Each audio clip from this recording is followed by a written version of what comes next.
Hola, soy Ernesto del Toro y esta es la video presentación del nuevo trabajo titulado Caja llena de cajas y que viene de alguna manera a concluir con una trilogía que inició en el 2017 con el trabajo titulado Un libro real sobre la realidad y que continuó con el trabajo del 2019, el eco de la cultura de masas.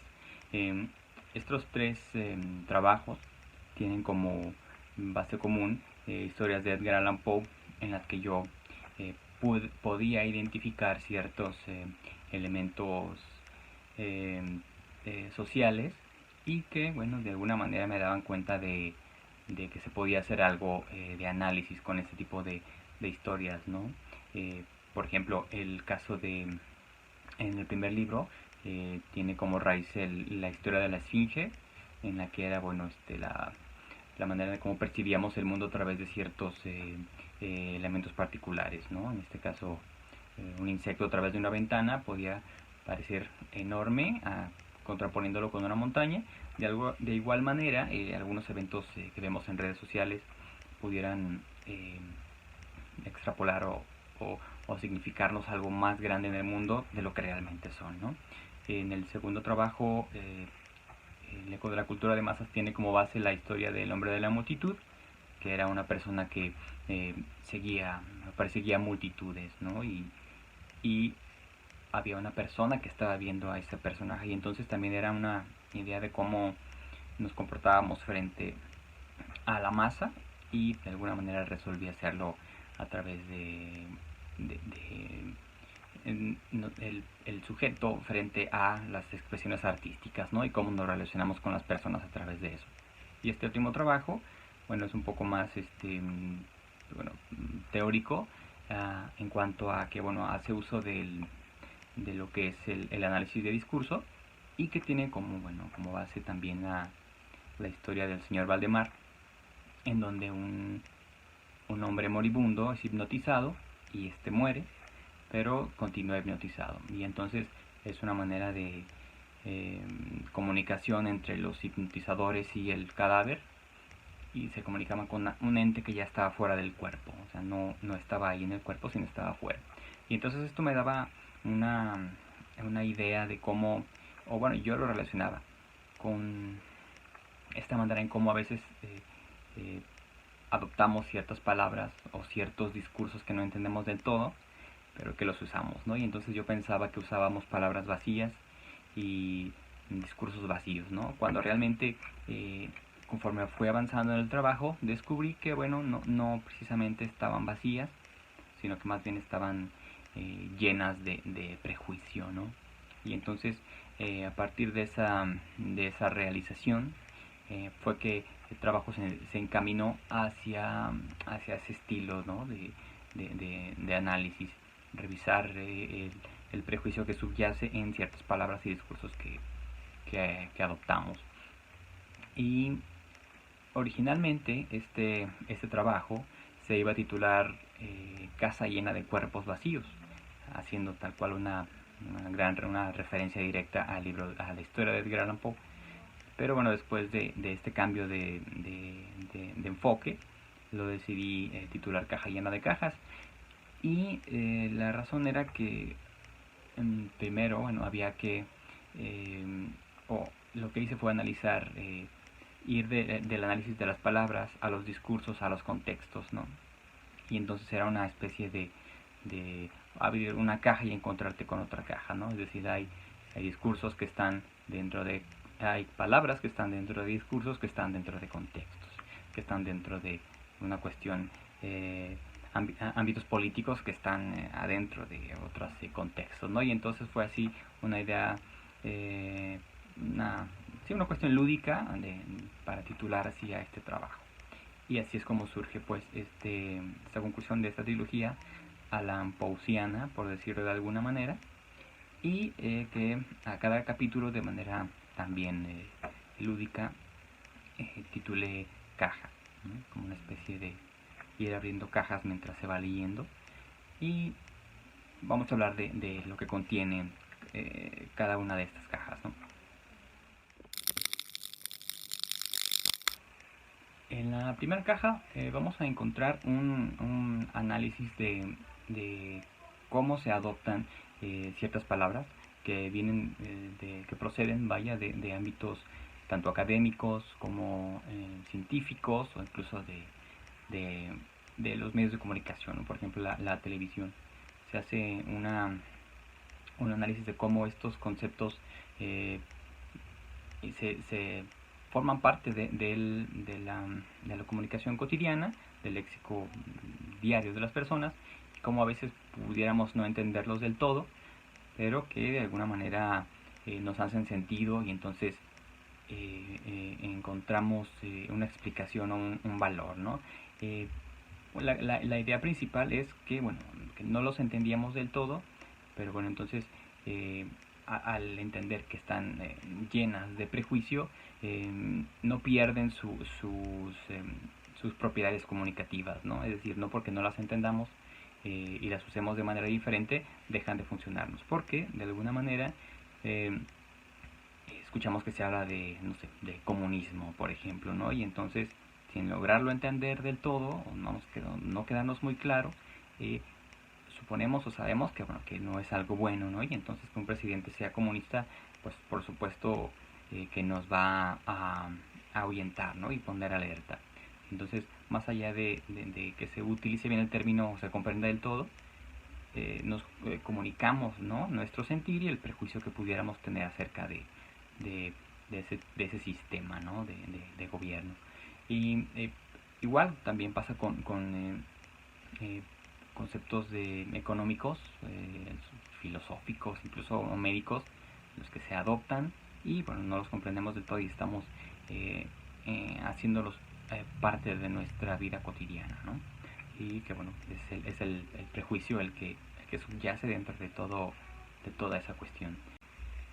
De igual modo, también se hace una revisión de ciertas palabras, pero que hago mención de algunas, pero pudieran ser muchas, de ciertas palabras que han evolucionado, ¿no? Y entonces cómo esta nueva idea que se tiene, o esta nueva manera de entender, a veces dista de cómo es que cómo era entendida o concebida desde el inicio. Por ejemplo, la palabra familia, ¿no? Y cómo ahora eh, el concepto familia y la idea de la familia tiene más elementos y nuevos integrantes, ¿no? Que antes no se consideraban. Antes era un hombre, una mujer y los hijos.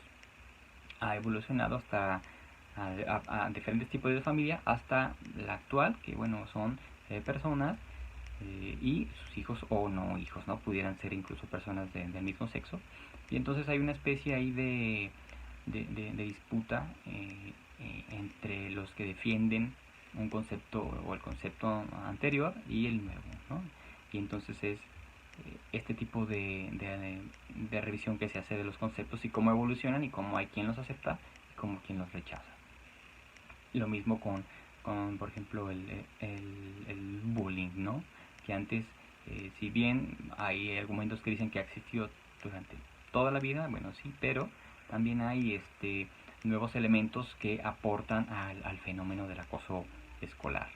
Si antes se trataba, por ejemplo, de alguna cuestión de cierta masculinidad y de interacciones entre los niños o los jóvenes, o incluso también entre niñas, ahora es una cuestión más de la posibilidad de grabar un evento y subirlo a internet, ¿no? Digo, ahí están pasando las mismas cosas, pero estos nuevos elementos aportan más y sostienen otra vez que continúen apareciendo. Ya no se explican con el modelo anterior, sino con uno nuevo, ¿no? Por ejemplo.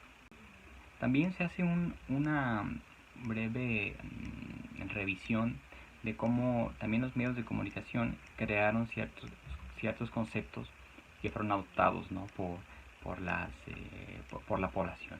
Y hago una revisión muy específica, por ejemplo, del concepto o de la cuestión de la feminidad y cómo ser mujer y cómo se enseñaba y cómo se pretendía lo que tenía que ser una mujer fue a través de los creadores y con la visión masculina, ¿no? Y entonces toda esta feminidad fue construida con base en elementos masculinos, y de alguna manera fueron aceptados, ¿no? Introyectados tanto por hombres como mujeres, y que bueno, se crearon así de repente condiciones adversas, ¿no? para algunas personas, y tanto hombres para mujeres, y que también ahí hay una especie de este concepto lleno de muchas otras cosas, ¿no?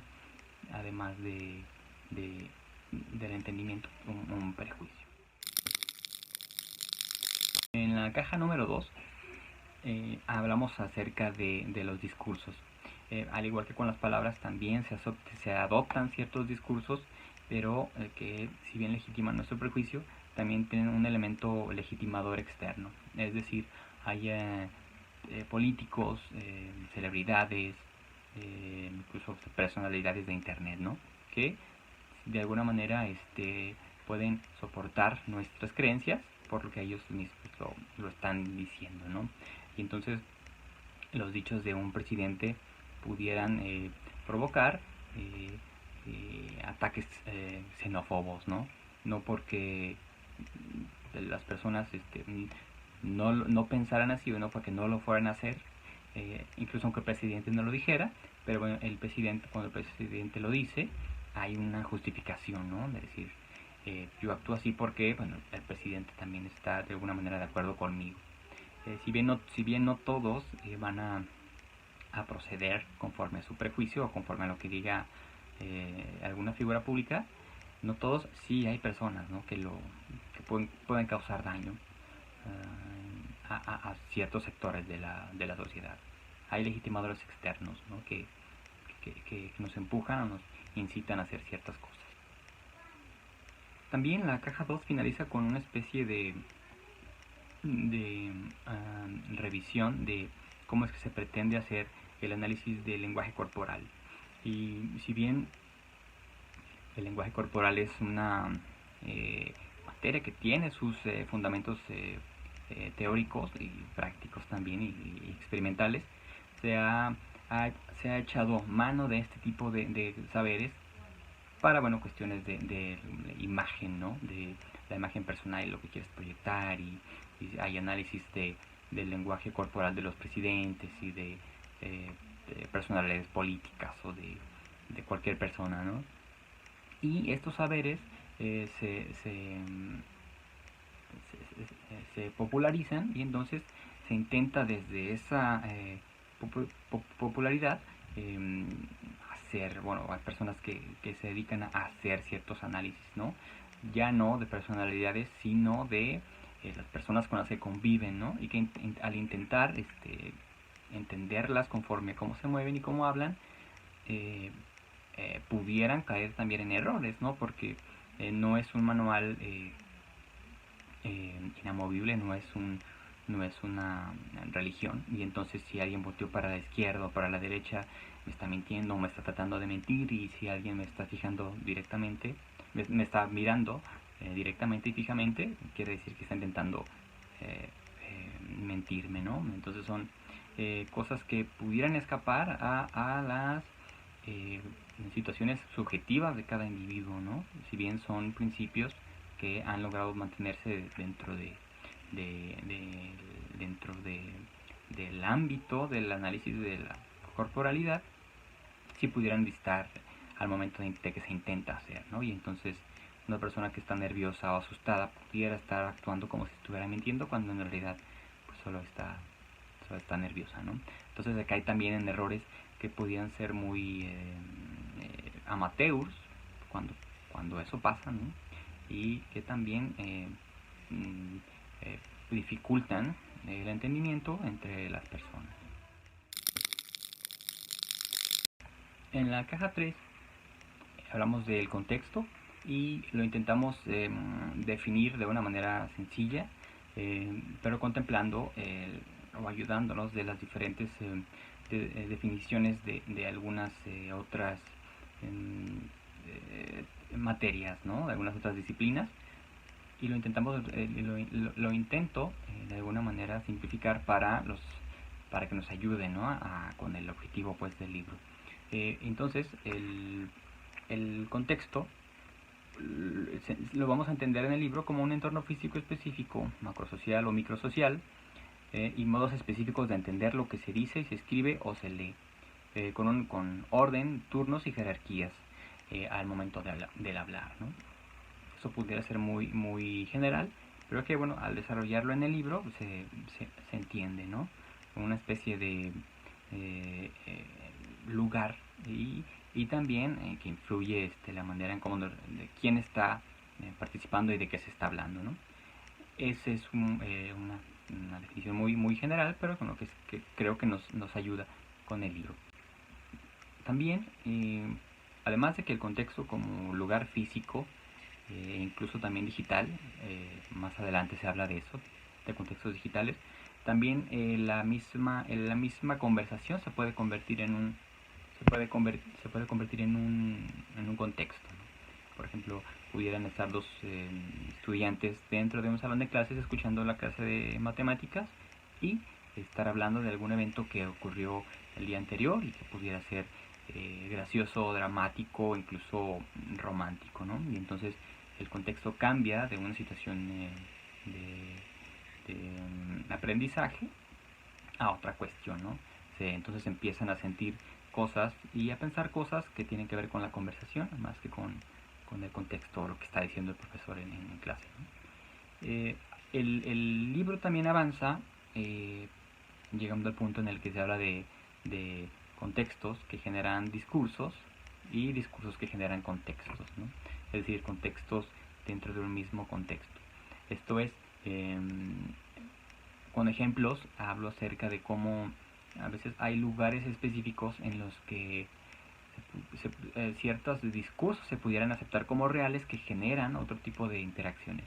Es decir, hablo de, por ejemplo, un evento de linchamiento en algún lugar en el que atrapan a un ladrón y lo linchan, ¿no? Si bien no en todos los lugares que se atrapa a un ladrón se linchan, sí hay contextos específicos en los que este tipo de cosas suceden, ¿no?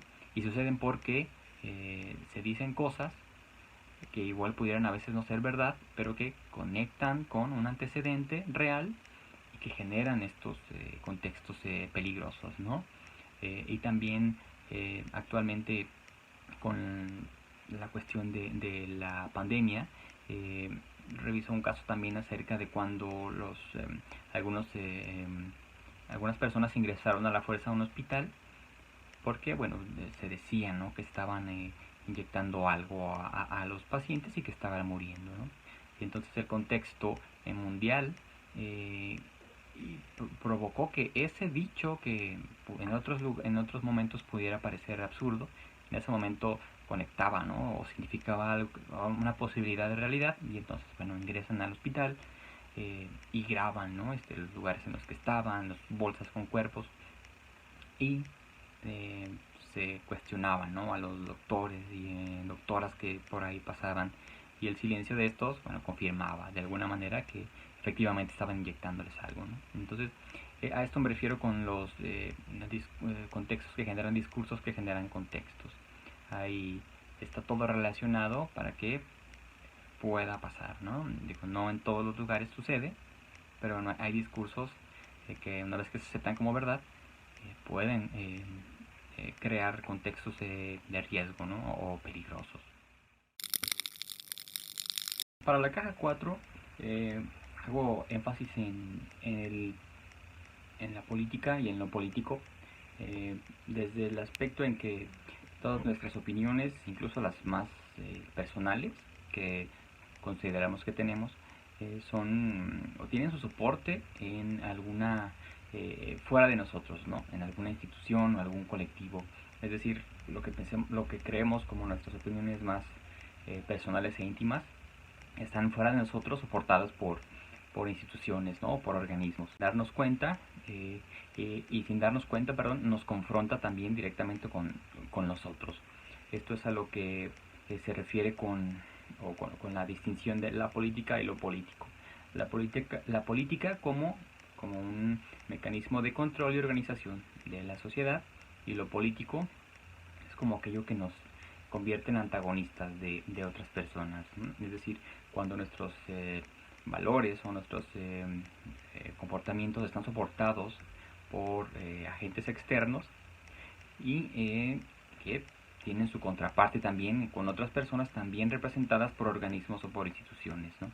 Entonces hay un antagonismo en la sociedad y que exploramos a través de ciertos conceptos o ciertos teóricos como la filósofa Chantal Mouffe en precisamente su trabajo de la política y lo político, ¿no?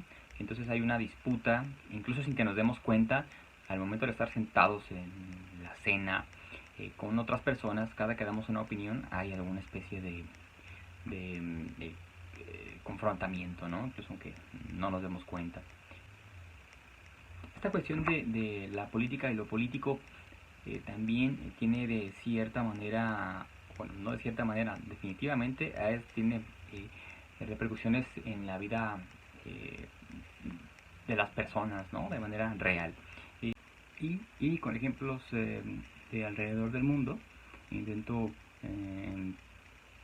exponer cómo cosas que pudieron parecer prejuicios al final terminaron convirtiéndose en leyes, ¿no? En detrimento de la vida de ciertos sectores de la población. Entonces es en esa parte en la que también hago una revisión de la relación que tenemos nosotros con el Estado, es decir, cuando intentamos de alguna manera o pretendemos que él se elimine al otro o que deje de hacer lo que hace o deje de ser como es, ¿no? Y hacemos uso del Estado y de su fuerza para pretender aniquilar o no aniquilar sino eliminar al otro, ¿no? Es decir, hay una especie de aceptación de la represión social por parte del Estado en ciertas situaciones que nos incomodan o que no nos parecen, ¿no? Y ahí es donde hago un comentario de que el Estado está en nosotros, ¿no? De alguna manera aceptamos que la represión social es algo positivo, algo necesario. Y así como tenemos esta idea, ¿no? De que el Estado necesita de garantizar nuestra existencia más que la de los otros, es lo que Chantal Mouffe describía en sus trabajos, ¿no? Acerca de la política, que si bien el trabajo del Estado es garantizar que ambas partes existan, no la eliminación de una u otra parte, porque si no pues estaremos hablando de un Estado, de un régimen totalitario, ¿no? Entonces el equilibrio entre estas confrontaciones es lo que Chantal Mouffe define como el agonismo, ¿no? Es el fin del antagonismo, no el fin del antagonismo, sino que se garantice que ambos pueden existir. Ahí el Estado pues tiene su trabajo, ¿no? Es el trabajo de las democracias. También entonces, continuando con la noción del Estado, sobre todo dentro de la organización social, hay también una especie de confirmación del Estado hacia quienes somos. Y lo ejemplifico con cosas muy simples como el uso de las identificaciones, ¿no? Digo, uno puede decir que se llama como se llama, o que sabe lo que sabe, o que estudió donde estudió, pero no te van a creer hasta que tengas el documento que compruebe que efectivamente te llamas como te llamas, ¿no? Y que sabes lo que sabes y estudiaste donde estudiaste. Entonces necesitamos credenciales o documentos o papeles que confirmen también ante las personas y ante el mundo quiénes somos y qué sabemos, ¿no? Hacer. También ahí el Estado está confirmando a quiénes somos nosotros. Y también al mismo tiempo, en este mismo tema político de la caja 4, hablo acerca de cómo también se despolitizan ciertos temas. El clásico, el pobre es pobre porque no trabaja, porque es flojo, porque quiere. Retomo algunos comentarios del filósofo, del psicoanalista David Pabón Cuellar, en el que habla de que esto es la despolitización de lo político, ¿no? Es decir, le quitas la responsabilidad al Estado de cuestiones que le corresponden. Entonces, la pobreza y otras cuestiones de desigualdad se, se asumen, ¿no? Como que son culpa del mismo individuo cuando hay una estructura que sostiene una realidad injusta y también desigual, ¿no? Y que propicia precisamente la pobreza o menos oportunidades. Entonces ahí la despolitización de lo político es un tema que se trata también. Y por otro lado también se plantea una contraparte de esta despolitización, que es precisamente politizar lo político, ¿no? Es decir, hacer público lo privado en, en aras de la mejora de las condiciones de vida de ciertos sectores, ¿no? Entonces, hablar de manifestaciones y exigencias de grupos de la comunidad LGBT, grupos feministas, incluso hasta de situaciones laborales, ¿no? O sea, todas estas manifestaciones precisamente hacer politizar lo que estaba despolitizado, ¿no? No solo es una cuestión de la naturaleza, que el mundo es así y es una cuestión ahí de casualidad, de que uno sea pobre o sea violentado o su trabajo sea eh, eh, mal pagado, porque así son las cosas, ¿no? Sino que hay cuestiones políticas que influyen en todo eso, y es precisamente el hacer público esta problemática personal, que bueno, pues por supuesto que tiene implicaciones políticas, ¿no? Entonces ahí es como se plantea la respuesta de esta despolitización, que es precisamente hacer político el asunto, y entonces que las personas existan de manera jurídica, ¿no? Población, lo repito, población de la comunidad gay, cuestiones también incluso que tienen que ver con el feminismo, ¿no?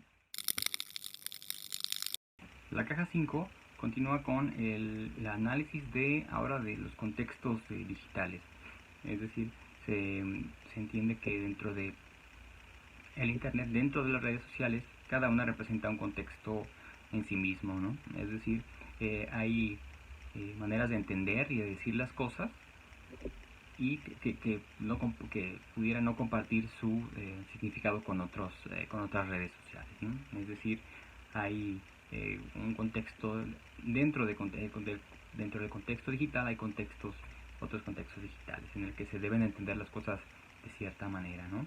Un caso bueno, un ejemplo relevante es el uso del hashtag, ¿no? El hashtag como un lugar digital en el que nos congregamos todos, dependiendo no importa desde el lugar en el que estés, puedes participar o ser parte de un contexto a través de un hashtag, ¿no? Entonces el lugar digital en el que se está.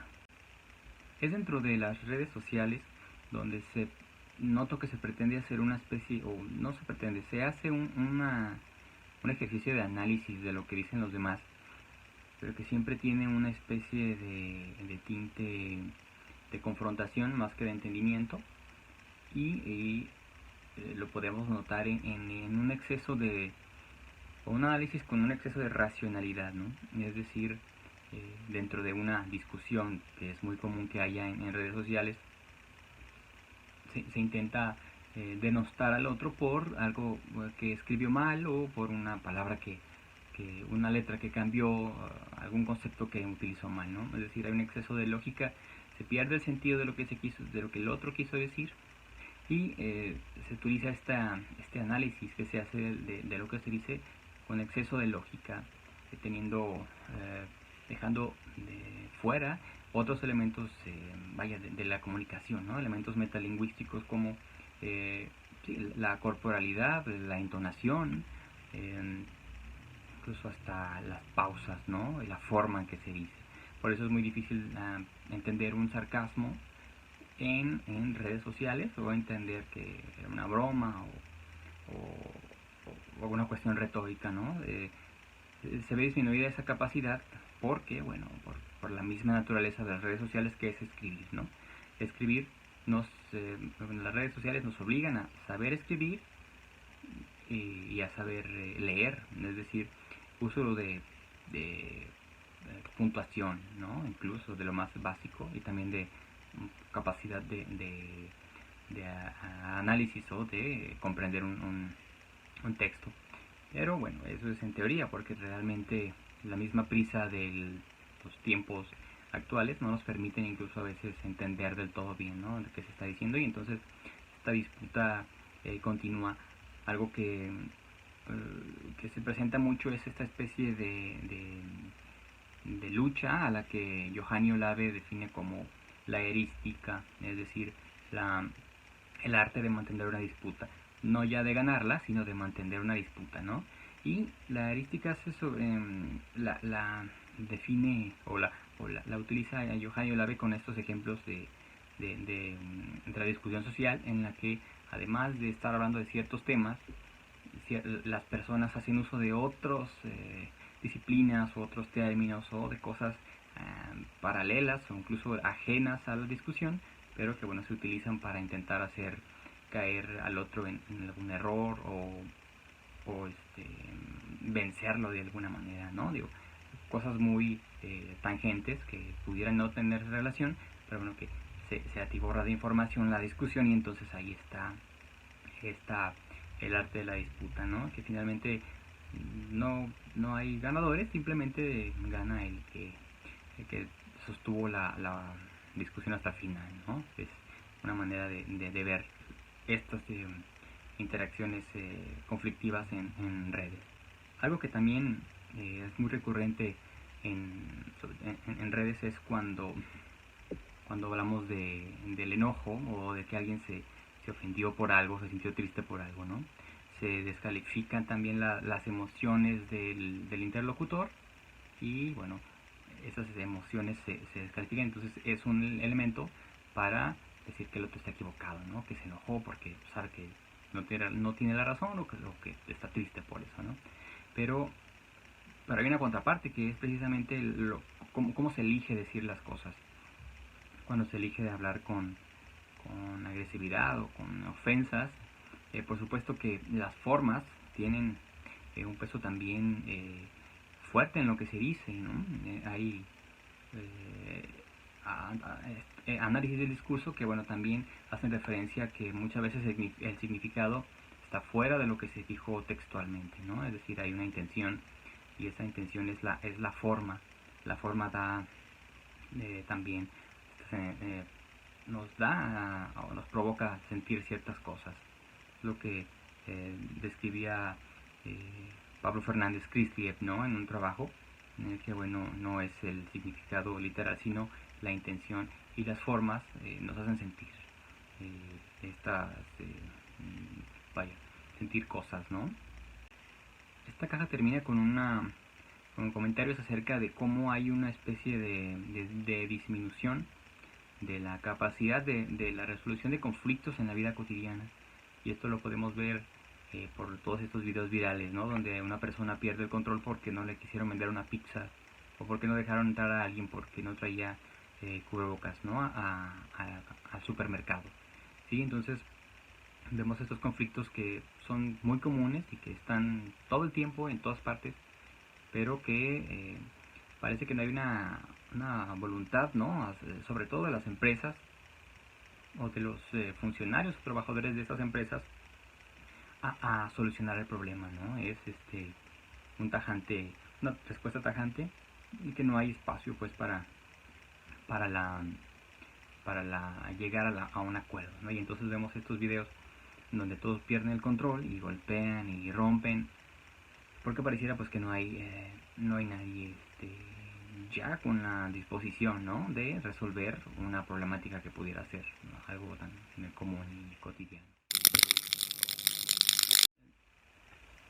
El trabajo termina con un resumen y una serie de reflexiones acerca de lo expuesto, sobre todo en el sentido de que tenemos ya mucho conocimiento acerca del análisis del discurso en todas sus en todas sus facetas, ¿no? Desde análisis de lo que se escribió, de lo que alguien dijo, de cómo se mueve incluso una persona al hablar, ¿no? Tenemos un vasto conocimiento del tema y estos conocimientos se eligen para intentar vencer o para mostrar que está equivocado el otro, ¿no? Pero una de las propuestas del trabajo es que, bueno, como el día que cuando decidamos, pues, de verdad entender a los demás, va a ser más sencillo porque ya tenemos el conocimiento, ¿no? Ya sabemos cómo analizar lo que dijo, ya tenemos ideas de estas nociones del discurso, ¿no? Y entonces, bueno, creo que ahí podrá ser más fácil al momento de que utilicemos este conocimiento para el bien, por decirlo de alguna manera.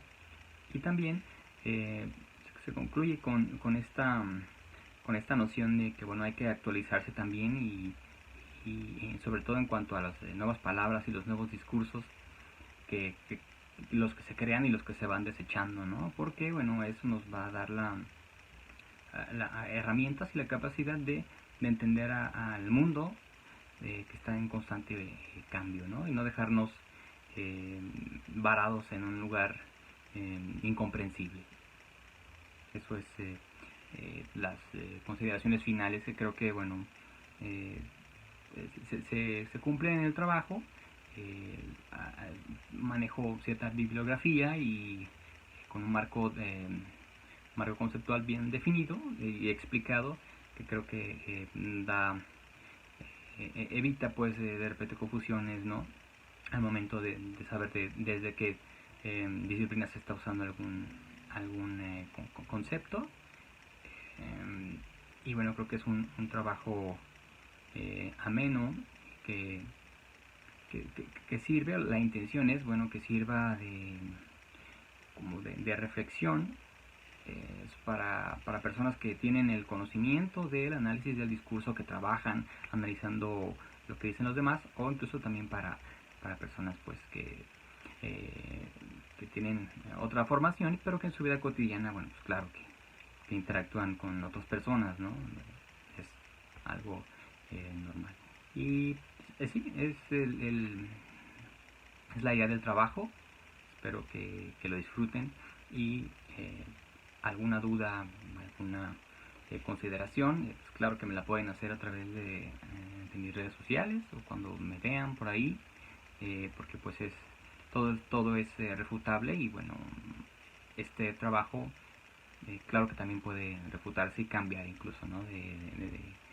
De puntos de vista, pero no creo que es fundamentado en ciertos trabajos teóricos que creo que pueden ser interesantes y hasta útiles, ¿no? Y es todo.